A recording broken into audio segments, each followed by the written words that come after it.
हा पुण्याकडे जाणारा महामार्ग मागील काही वर्षांमध्ये चर्चेचा मुद्दा ठरला होता। त्याला कारणही तसंच होतं, कारण या महामार्गावर ठिकठिकाणी होणारी ट्रॅफिकची समस्या आणि ही ट्रॅफिकची समस्या चक्क प्रचाराचे मुद्दे देखील ठरले होते।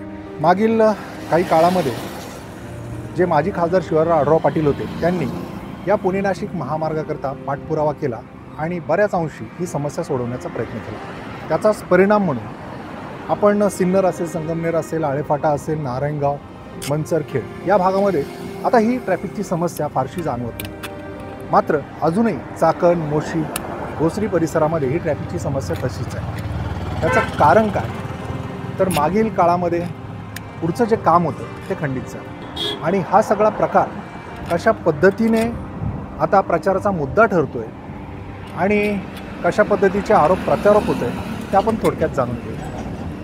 पुणे नाशिक हायवे म्हटले की यापूर्वी आपल्यासमोर असणारं दृश्य ते म्हणजे चाकण, राजगुरुनगर, मंचर, आळेफाटा या सगळ्या भागामध्ये असणारं मोठ्या प्रमाणाचं ट्रॅफिक आणि यामुळे होणारे वृद्धांचे हाल, त्यासोबत रुग्णांचे हाल, एकूणच या रस्त्यावरून प्रवास करताना तासनतास वाया जात होते। त्यातच जर का सण समारंभ असेल अथवा एखादा उत्सव असेल तर अगदी 4 ते 6 तास या वाहनांच्या रांगा या रस्त्यावर लागलेल्या असायच्या आणि याच्यामुळे जणू काही आयुष्यातला मौल्यवान वेळ हा रस्त्यावरच वाया जाणार की काय अशी नागरिकांची परिस्थिती झाली होती। यावर अनेकदा आवाज देखील उठवला गेला। वेगवेगळ्या सोशल साईट्समधून नागरिकांनी तीव्र अशी नाराजी देखील व्यक्त केली। मी गेले 17 ते 18 वर्ष इथे राहते। आम्ही बऱ्याच वेळा काही वर्ष मी सर्व्हिसमध्ये होते। आता इथल्या चाकण, मोशी किंवा भोसरीमधल्या ट्रॅफिकमुळे अक्षरशः बऱ्याचशा लोकांनी त्यांचे जॉब सोडले, बऱ्याचशा कंपन्यांनी स्थलांतर केलं। परंतु म्हणावं तसं लोक जेव्हा निवडून येण्याच्या अगोदर जे काही आम्हाला आश्वासनं देतात किंवा जेव्हा भेटायला येतात मतदानाच्या अगोदर, पण ते प्रत्यक्षात अक्षरशः 50% सुद्धा उतरत नाहीत। जे एक्सपान्शन व्हायला पाहिजे होतं, ज्या डेव्हलपमेंट व्हायला पाहिजे होतं त्या अक्षरशः इथे तेवढ्या प्रमाणात तरी झालेले नाही आहे। दिवसेंदिवस वाढणारं हे जे काही ट्रॅफिकचं प्रमाण आहे हे वाढत चालल्यामुळं आमचं जनजीवन अक्षरशः विस्कळीत झालं आहे म्हणायला हरकत नाही। हे सगळं सुरू असताना माजी खासदार शिवाजीराव आढळराव पाटील यांनी या संदर्भात रस्ते विकास महामंडळाकडे वेळोवेळी पाठपुरावा केला। त्यासोबतच केंद्रीय मंत्री नितीनजी गडकरी यांच्याकडे देखील या समस्येविषयीचं गाऱ्हाणं मांडलं। अनेकदा याकरिता लागणाऱ्या सर्व कागदपत्रांचा पाठपुरावा हा सतत त्यांनी सुरू ठेवला। परिणामी या रस्त्याचं चौपदरीकरण हे मार्गी लागलं आणि आता आपण पाहतो आहोत की पुणे नाशिक महामार्ग हा अगदी सिन्नर ते खेडपर्यंत बऱ्यापैकी पूर्ण झालेला आहे आणि याच्यामुळेच आळेफाटा असेल, नारायणगाव, मंचर, राजगुरुनगर या सगळ्या भागांमध्ये गावागावामधून आता बायपास हे झाल्यामुळे वाहतूक कोंडी ही बऱ्याच अंशी कमी झाली आहे।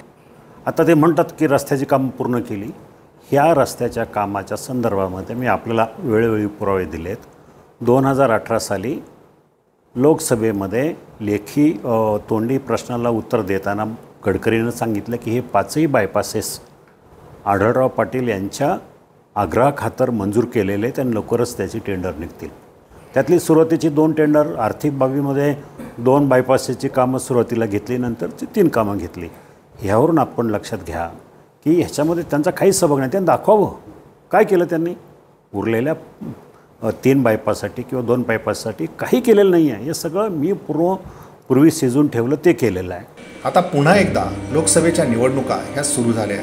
यामध्ये आता विद्यमान खासदार डॉक्टर अमोल कोल्हे यांनी ही बायपासची कामे मीच केली असल्याची वक्तव्य करतायत। मात्र प्रत्यक्षात आपण जर पाहिलं तर हा सगळा पत्रव्यवहार त्यासोबत केंद्रापर्यंतचा पाठपुरावा हा मागील काळामध्ये शिवाजीराव आढळराव पाटील यांनी केला आणि त्याचाच परिणाम म्हणून आज पुणे नाशिक हायवेवरून प्रवास करताना आपल्याला ही ट्रॅफिकची समस्या ही जाणवत नाही। आता उरली समस्या ती चाकण, भोसरी, मोशी या भागामध्ये आणि ही समस्या उरण्याचं कारण देखील हेच आहे की मधल्या काळामध्ये शिवाजीराव आढळराव पाटील यांना पराभव पत्करावा लागला आणि पुढच्या काळामध्ये या कामांचा पाठपुरावा हा थांबला।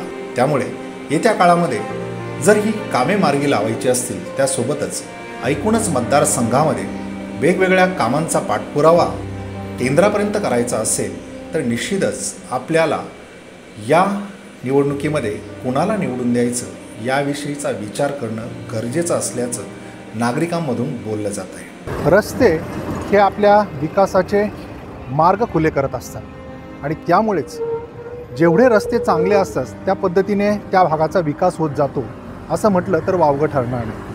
मागच्या काळामध्ये ही पुणे नाशिक महामार्गाची समस्या ही 70% सोडवण्यामध्ये यश आलेलं आहे. उर्वरित समस्या अजूनही सोडवणं बाकी आहे आणि त्यासाठीच आता या निवडणुकीमध्ये आपण कुणाला निवडून देणार यावरच ह्या समस्येचं निराकरण अवलंबून आहे. फॉर यूट्यूब टुडेच पुणे.